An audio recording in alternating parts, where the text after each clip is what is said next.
Right. We shall start.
Called yet? No.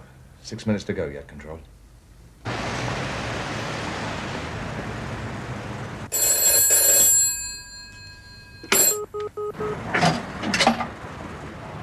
you speak up, please? City removers here. I believe you wanted an estimate. You're always welcome.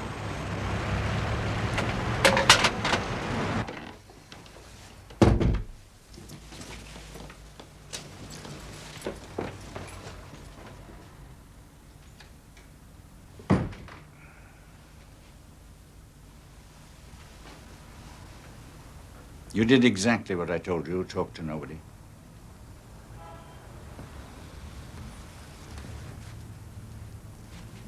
Remember, Jim, trust no one. No one. You work to me alone.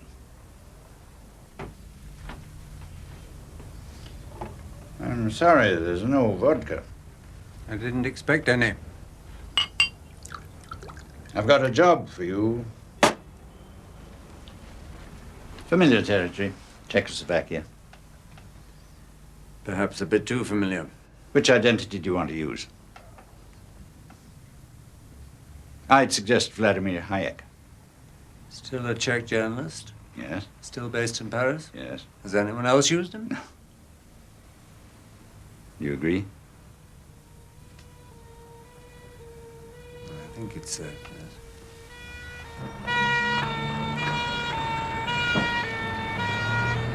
I've had an offer of service, Jim. On the military side. His cover name is Testify. You're a military-minded chap. Two of you should hit it off pretty well. He's fond of horses, too. Something else you've got in common. We can chat polo, I suppose, huh? His real name is Stevchik. At the moment, he's an artillery general, but in the past, he's worked in close liaison with Russian intelligence. Very close. And now he wants to talk to us. I have personally interviewed an intermediary in Austria. Stevchik now wants to testify to a ranking officer of mine who can speak Czech. Why? There was a girlfriend, student, 20 years difference between them. Such things happen. She was shot during the uprising of '68. Stevchik never forgave the Russians for it. He's been after their blood ever since, lain low, stayed friendly. All the time he's been waiting his chance. Now he's ready. How sure are you?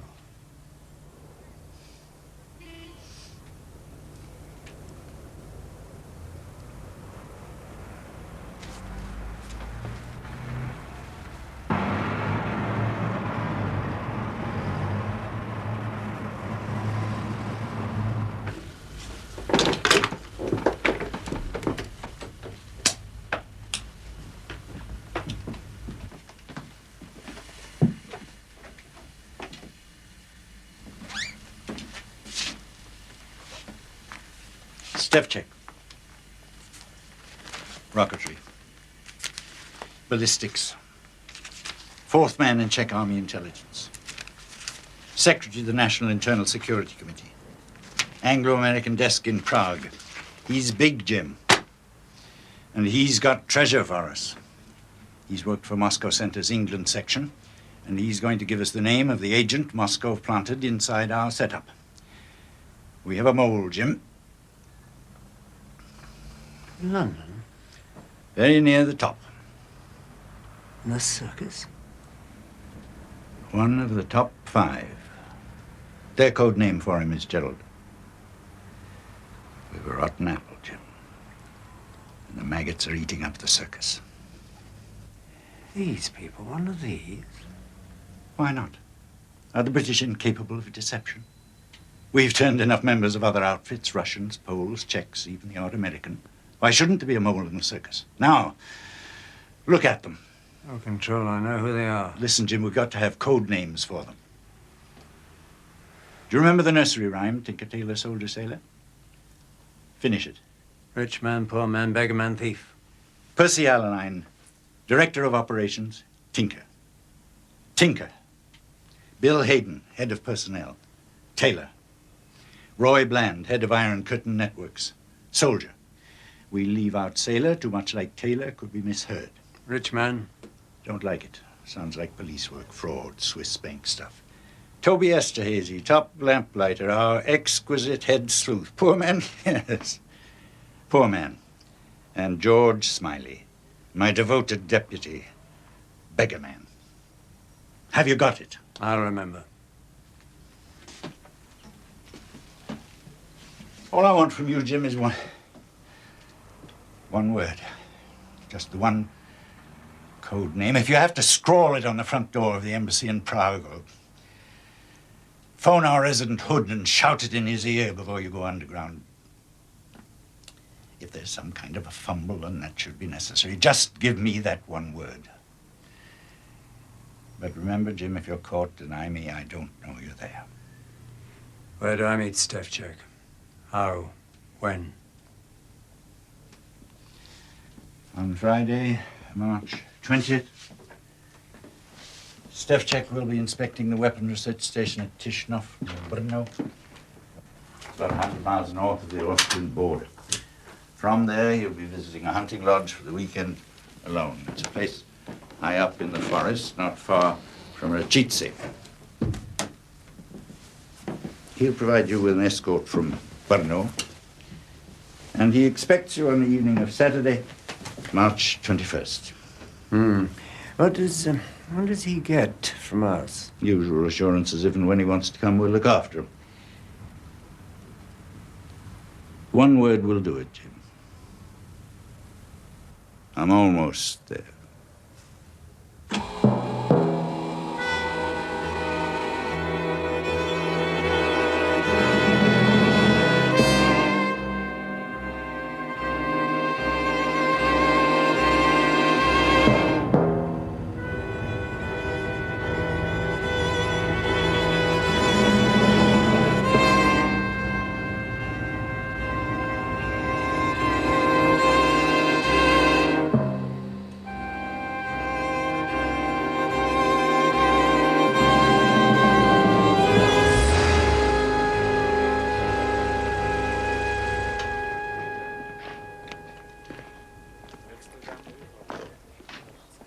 Podíváme se takhle na ten modrý kus.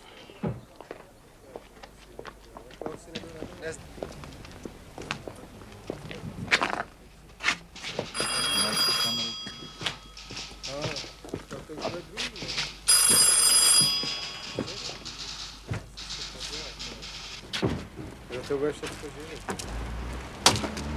Pane, jste si z vozu. Vy taky.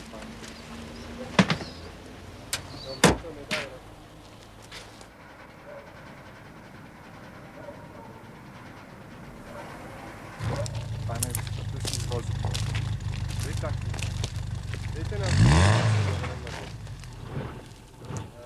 otevřte nám ten kufr vzadu.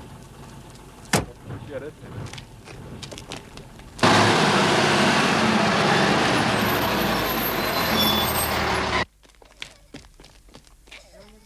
Nezdržujte to, prosím vás, nadějte si ty klíče, to máte mít připravený.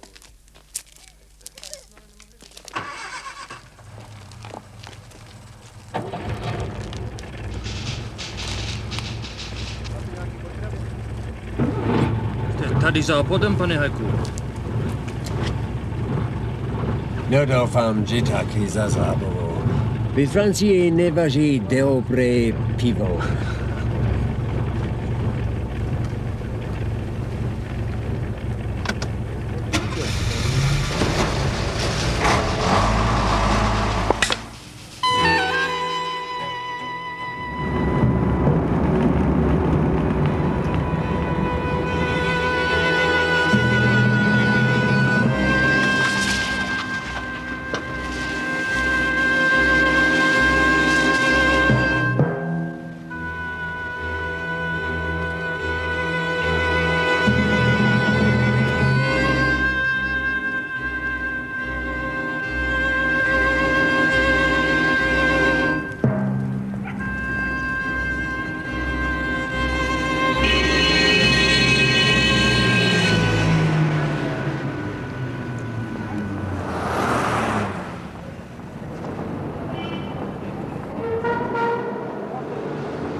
Je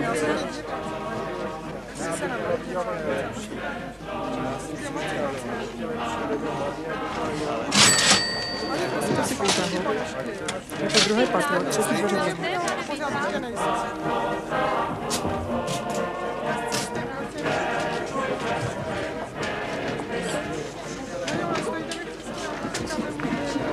Vidíte, jaká tady fronta? No, ale já v té frontě nestojím, já přece... Buď ticho, ty jeden.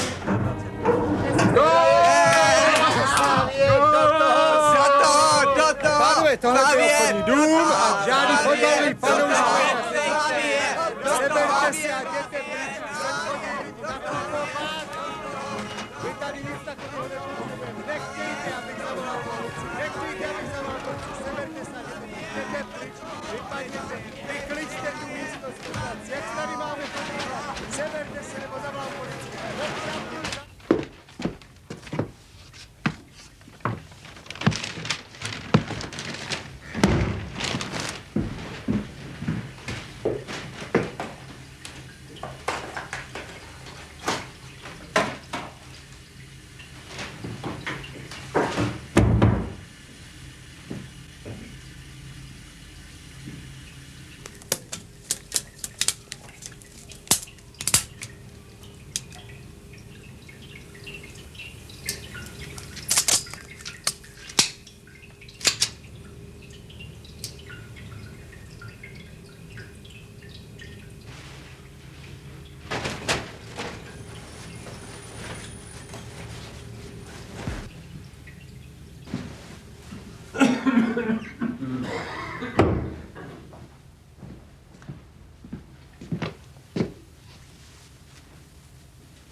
Domů.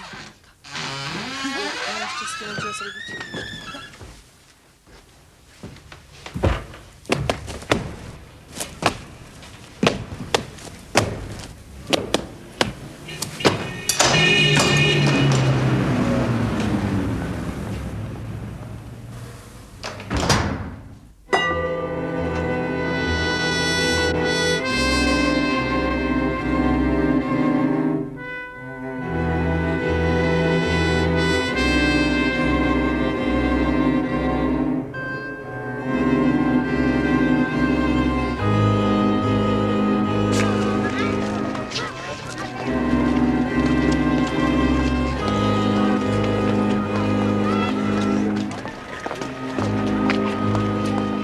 Jak je vám?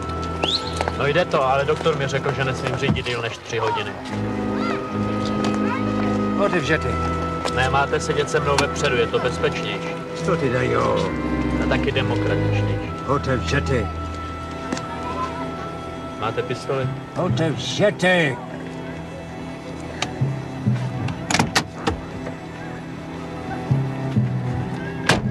Máte zprávu pro generála?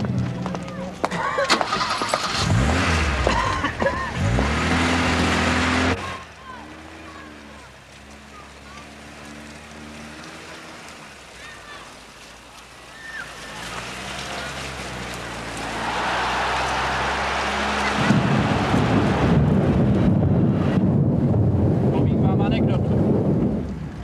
Tak teda jedna ženská je jako divá za chlapama. A když stojí za nima ve frontě, tak jim šahá ze zadu na koule. No a jednou zrovna taky začalo pršet.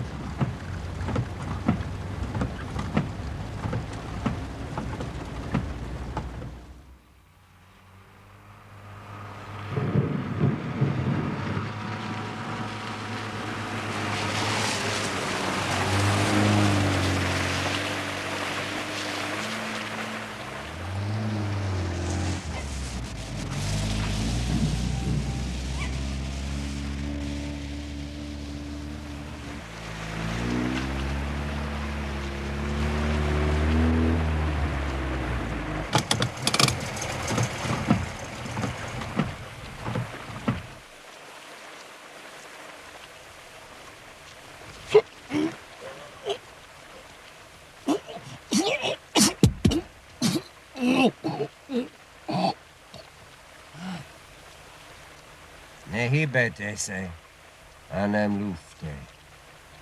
Vylezte, baraku. Pomalu.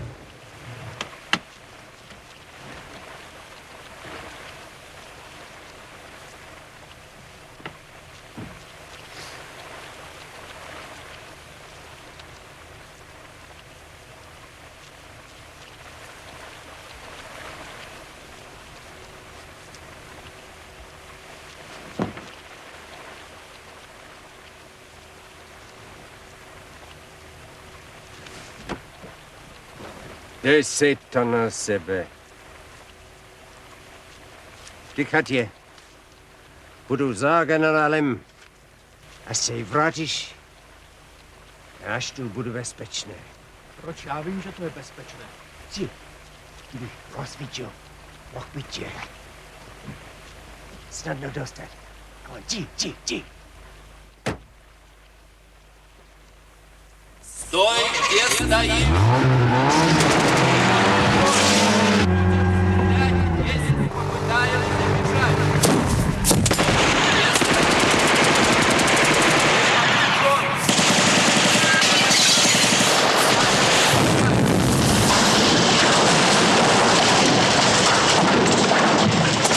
Стой, где стоишь? Будем стрелять. Сдавайся!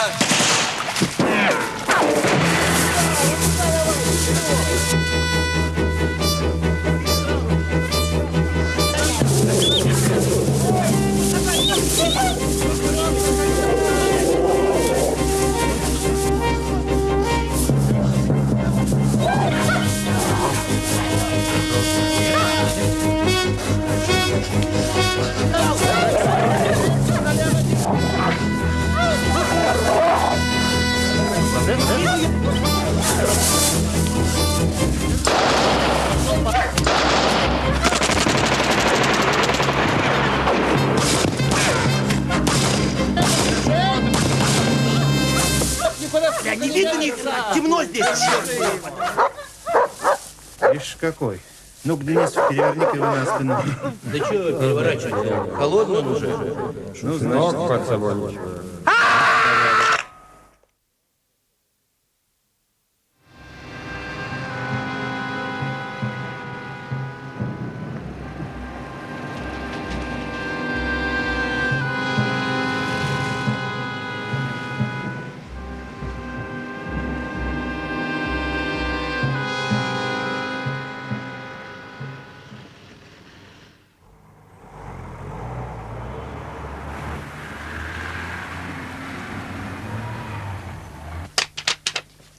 Barabbas was a bookseller. Mr. Smiley, please. You're making an investment. I hope you'll remember that the day I send it back to you. It's always a pleasure to do business with you, sir. You always have a joke for me.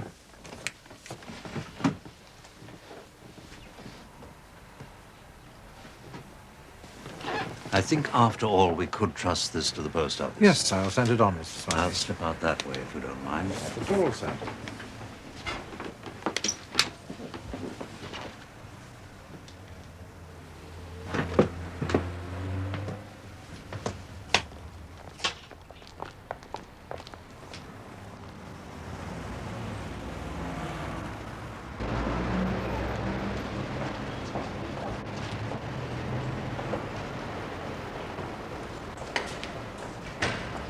George! Hello there! My dear boy. If it isn't the maestro himself, don't say you've forgotten me. Hello, Roddy. Nice to see you. How marvellous to run into you. They told me you were locked up with the monks in St. Gallen or somewhere, poring over manuscripts. Self-exile, they said. Of course, I knew that wasn't true, because I know you, George. You'd never leave England. You're just not capable of such an act of abandonment, no matter how shabbily the circus treated you. So, what have you been doing all these months? I want to know everything, every little bit. How's the delectable wife? How is the lovely Lady Anne? Not in town at the moment, I hear. Pound to a penny you're shopping for her. Little presents all the time, they tell me. Going away gifts, coming home gifts. Are you back on the beach, George? Or did you never really chuck it in? Is that it, George? Has it all been cover? Cover, George? Roddy, I've retired. All right, George, if you say so. You look well, Roddy, but I mustn't delay you. Oh, no, George, really, my dear old friend, you can't get away like that. Roddy Martindale simply wouldn't let you. It's months and months since we last had a chinwag. Ah, let me buy you a little aperitif, and then let me take you to dinner. Allow me that privilege. Honor me, George. I can tell by the look of you that no one else has claimed you tonight. Oh, it's kind of you, It's but... my role in life, George. We all need to be good at something.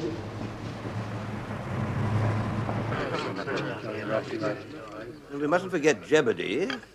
Wasn't he your old tutor? Yes, once upon a time. How do you rate Spark, the one who came from the School of Oriental Languages? Place him in the batting order, George. Not quite there. Had trouble with his nerves, so they say. What a pity. All dead and gone now, of course, properly appreciated by only a select few like you and me. You flatter me.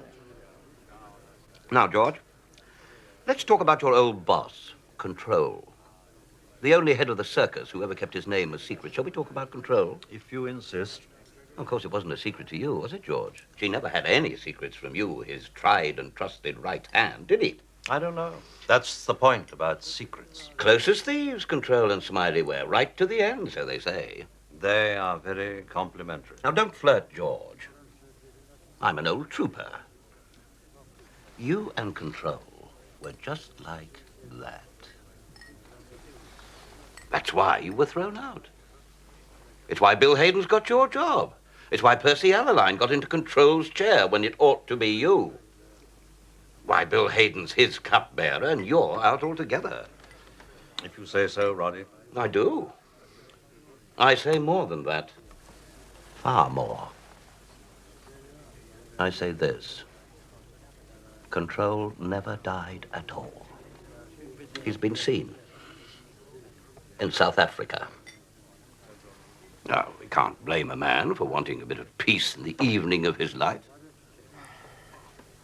Willie Andrew Arthur walked straight into him in Joburg Airport in the waiting room.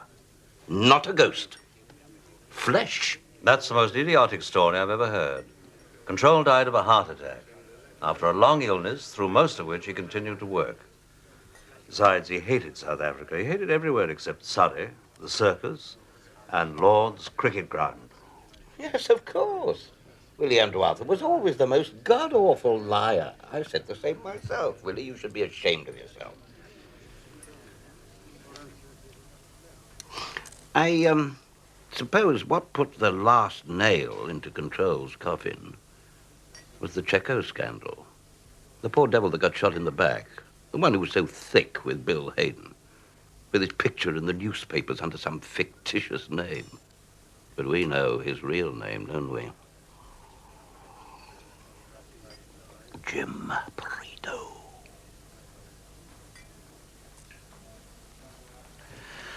Somehow, I don't think I can ever quite believe in Percy Allaline as chief, can you?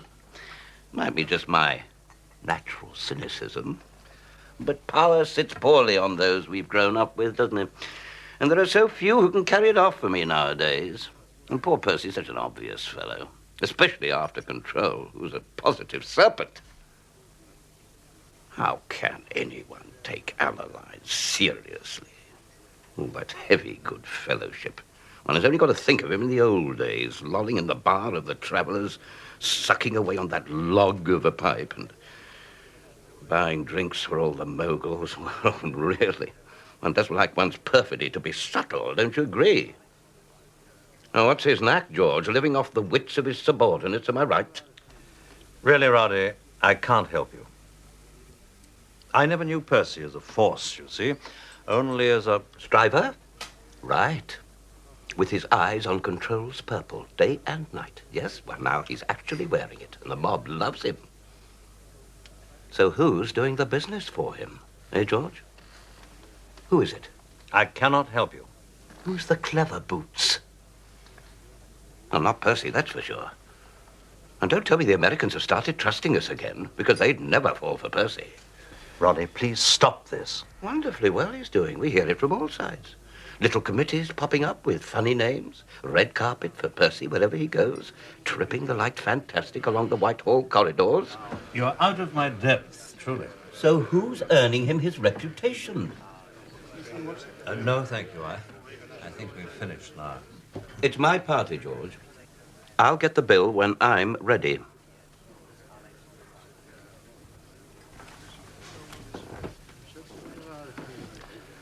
So who's pulling the strings for Percy Puppet?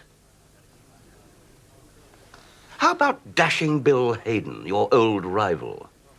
In every sense, I'm told. Of course, he never was orthodox, was he? Genius never is. All right, then. It's Roy Bland, the shop-soiled White Hope, the first red brick don to make the circus. And if it's neither of them, and control is really dead, then there's only one possibility left. It's someone who's pretending to be in retirement. You, George. Admit it. You featherhead, Martindale, you pompous, bogus, gossiping old featherhead. Roy Bland is not red brick. He was at St. Anthony's College, Oxford. Now, don't be silly, dear. Of course St. Anthony is red brick. It doesn't make the slightest difference there's a bit of sandstone in the same street. Just because he was your protege. I suppose he's Bill Hayden's boy now. Well, Bill was father to them all, wasn't he? Or something like that. It's not mine, thank you. I hope you're not going to tip him. It's a guinea at Christmas. Anyway, it's my party. Draws them like bees to a honeypot, doesn't he, our Bill? Good night, Roddy. You fancy a nightcap? Start afresh with a bubbly? Why not, George? I think I will. Of course, Bill's got the glamour, hasn't he? Not like some of us. Star quality, I call it. One of the very few. I'm told the women literally bow down before him. If that's what women do. Good night. Love to Anne. Everybody's love to Anne.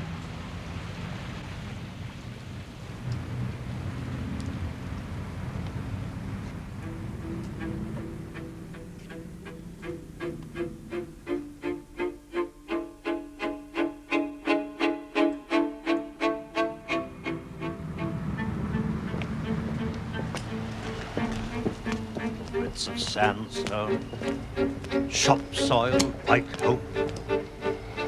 Everybody's love to Anne. Oh, damn. Oh, damn.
Peter?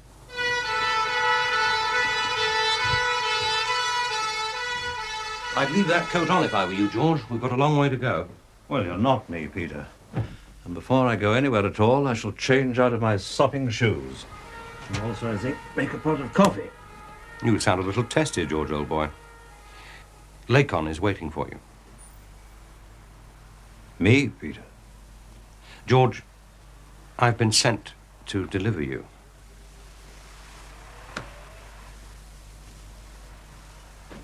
I've been reviewing my situation in the last half hour of hell, and I've come to a very grave decision. After a lifetime of living by my wits and on my memory, I shall give myself up full-time to the profession of forgetting. I'm going to put an end to some emotional attachments which have long outlived their purpose, namely the circus, this house, my whole past. I shall sell up and buy a cottage in the Cotswolds, I think.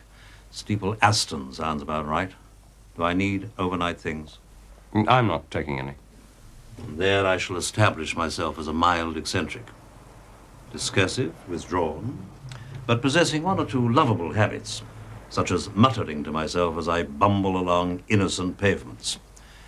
I shall become an oak of my own generation. You make the coffee. You know where everything is.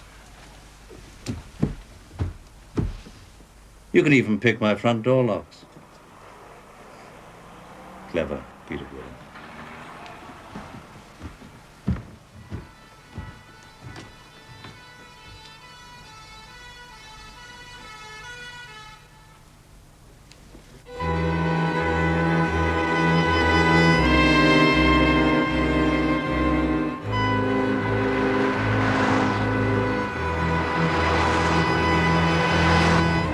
I saw you parking this toy in Curzon Street this afternoon. I ran away immediately. Good guess on your part. What made you think I was looking for you? I hoped you weren't. However, you found me eventually. You had to come home sometime. It's far too young for you, Peter. It's quick. I'm surprised you didn't get thrown out with the rest of us. You had all the qualifications for dismissal. Good at your work.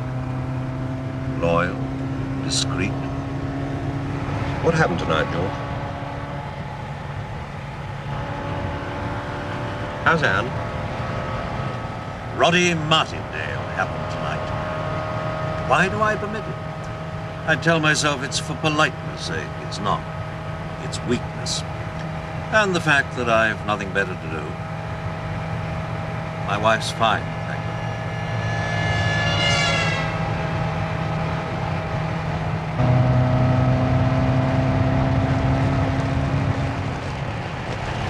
They put me in charge of scalp hunters.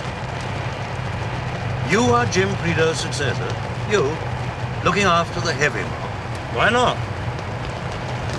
Tucked away at downtown Brixton, behind the broken glass and the barbed wire, dispatching the thugs occasionally. Kept a good arm's length from the circus ringmasters. How is Jim, do you know? In quarantine. I don't mean to pry, I merely ask. Can he get around? Can he walk and so on? Bad backs can be terribly tricky, I believe. The word is he manages pretty well. He's back in England. Address unknown. Travel. Is that still the scalp hunter's official name? Hit and run, caution carry? Sorry.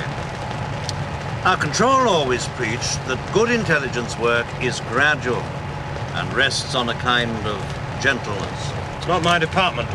No. Well, the scalp hunters were always the exception Control allowed to his own rule. On Bill Hayden's persuasion. A reflection of Bill's temperament, of course. The solo initiative. Very dashing. Very audacious.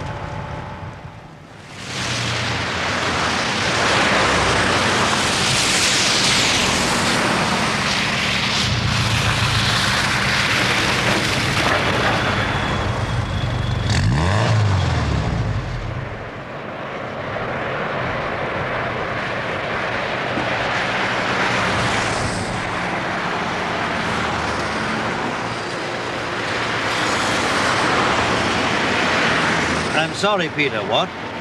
Lateralism. I said, are you familiar with the word? I most certainly am not. It's the in doctrine now. We used to go up and down. Now we go along. What's that supposed to mean? In your day, the circus ran itself by regions. Africa, satellites, Russia, China, Southeast Asia, West Indies, you name it. Each region was commanded by its own juju man. Control sat in heaven and held the strings, remember? It strikes a distant chord. Well, today everything operational is under one hat. It's called London Station. Regions are out, lateralism is in. Who's station commander? Bill Hayden. His number 2 is Roy Bland. Toby Esterhazy runs between them like a poodle. They're a service within the service. Share their own secrets and don't mix with the pros. There are 3 of them and Alaline. That's right. The object of it all is to make us more secure. A very good idea.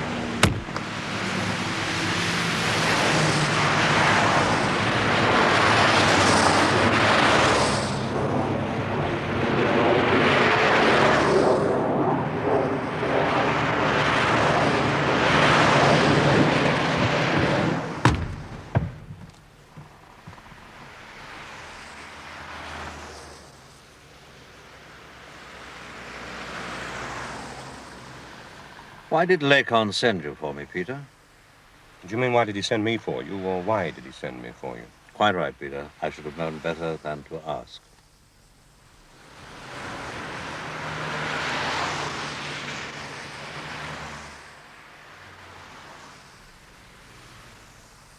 You remember your last day at the circus?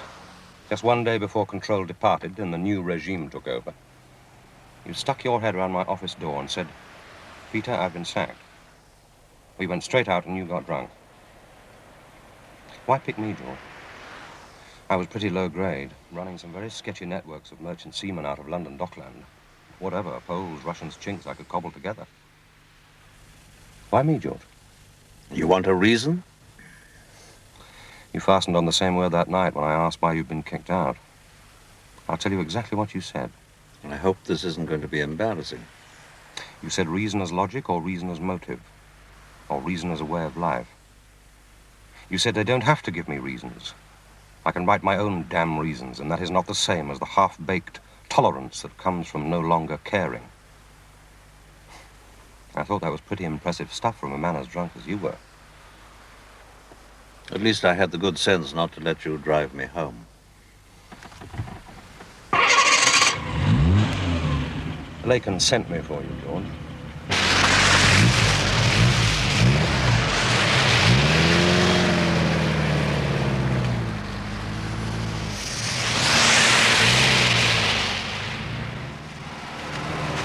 Looks like Count Dracula's blood bank. Lacon once described it to me as his Hampshire Camelot, built by a teetotal millionaire, which he seems to think explains everything. I'm so out of touch, Peter. Does Lacon have any particular title nowadays? Nothing new. Just Sir Oliver of the Cabinet's office. Permanent watchdog of all intelligence affairs. You know how he loves being one of nature's prefects. George, hello. Thanks for coming. Come on in, will you? Willem? Hope we didn't get too bounced about George in that blue dog, Willem.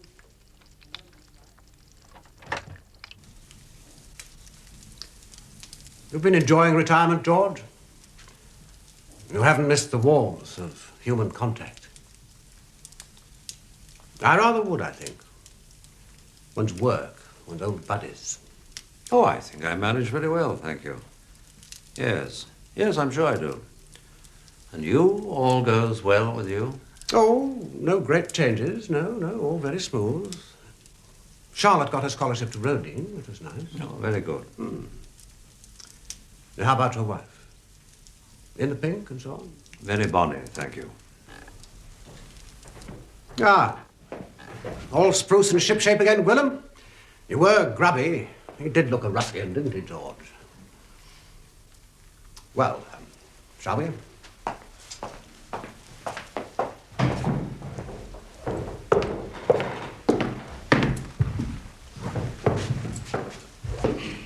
Oh, please, George, I wanted to talk particularly to you. All right, Paul, lock us in, please. I think you know Mr. Smiley, don't you? Yes, of course I do. Once gave me a job, Mr. Smiley. Don't you remember? Tar, sir. Ricky Tar, the lawyer's boy from Marseille. Changed my first nappies, as we used to say. They were very tough interviews he used to give us tender young recruits. Of course, 12 years ago, and is that long, Mr. Smiley? Well, you don't look any different to me, sir. No, 12 years ago, nobody but nobody got taken on unless we got past you. Not even scalp hunters. Aren't quite your type? We all had to get the nod from Mr. Smiley. Tar. Of course I remember you, Ricky. Your father was an Australian, I recall. A solicitor and a nonconformist lay preacher. Altogether a most unusual chap to pop up in Marseille. But just such odd circumstances do seem to provide us with suitable personnel. Bad boys like Ricky. Daddy thought he could beat the sin out of me, but you knew better, didn't you, Mr. Smiley? He only beat it further in. And that's what scalp hunters are made of. Isn't that right, Mr. Gwilym? We're waiting for you, Tar. Yes, I do think we ought to get on. Well, I guess I better make my pitch then. Let's keep it precise, shall we? All the way along. Before you begin, Ricky, do I understand correctly that no one at the circus knows you're in England? Only Mr. Gwilym. You're officially absent without leave.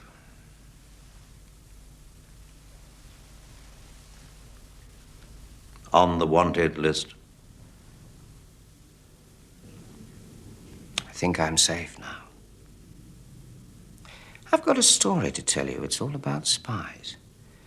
And if it's true, which I think it is, you boys are going to need a whole new organization. Right? Shall I start with the day you sent me to Lisbon? Changed my life. You might find it's going to change all your lives.